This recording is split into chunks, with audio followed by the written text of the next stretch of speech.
نحمده ونصلي على رسوله الكريم أما بعد فأعوذ بالله من الشيطان الرجيم بسم الله الرحمن الرحيم عن عمر بن الخطاب رضي الله تعالى عنه قال قال رسول الله صلى الله عليه وسلم إنما الأعمال بالنيات وإنما لامرئ ما نوى فمن كانت هجرته إلى الله ورسوله وهجرته إلى الله ورسوله فمن كانت هجرته إلى دنيا يصيبها أو امرأة يتزوجها وهجرته ما هاجر إليه متفق عليه.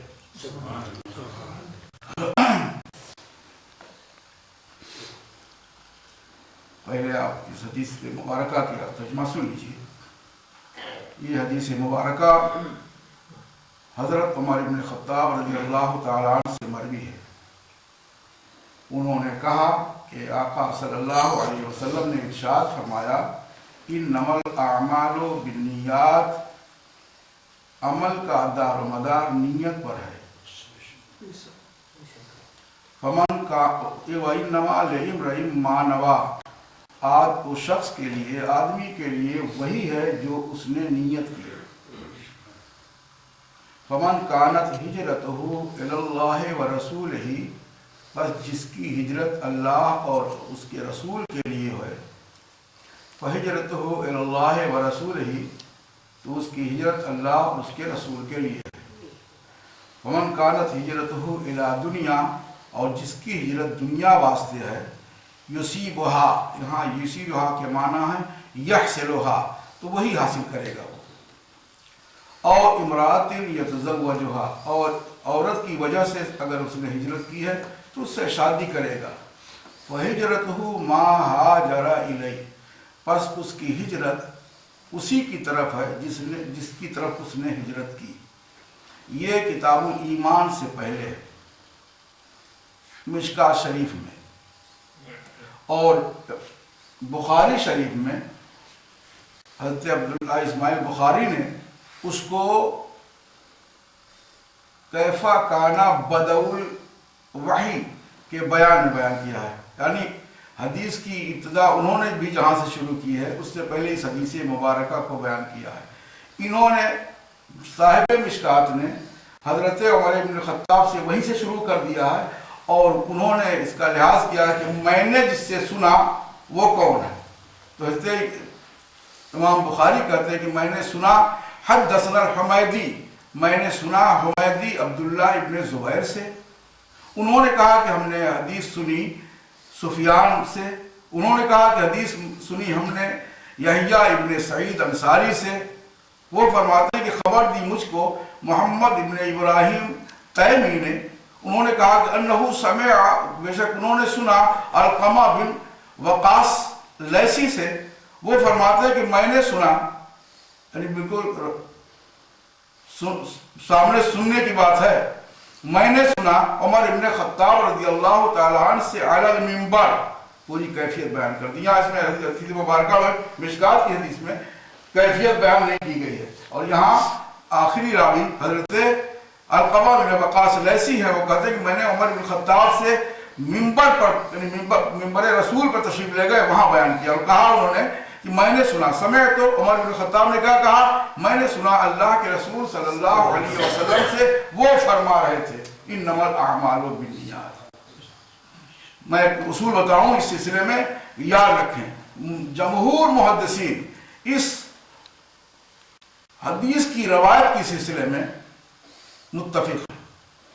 کیا کہ جو حدیث مبارکہ روایت کی جا رہی ہو اور اس کی روایت موقوف ہو نبی صلی اللہ تعالیٰ علیہ وسلم تک، یوں بیان کرتے ہیں کہ یطلق علی قول نبی صلی اللہ علیہ وسلم. ایک تو حدیث بولی جاتی ہے نبی صلی اللہ علیہ وسلم کے قول پر، حضور صلی اللہ علیہ وسلم نے کہا ہو یا کیا ہو یا تقریر فرمائی ہو، یا دوسری شکل اور ہے، اس کو حدیث کرتے ہیں. یا کیا کسی شخص نے یا کہا کسی شخص نے آقا کی موجودگی میں، اور حضور صلی اللہ علیہ وسلم نے اس کا انکار نہیں فرمایا، خاموش رہے، یا نہیں روکا اس سے اس کو، بل سکت، چپ رہے اور تصدیق کر دی. ایسے ہی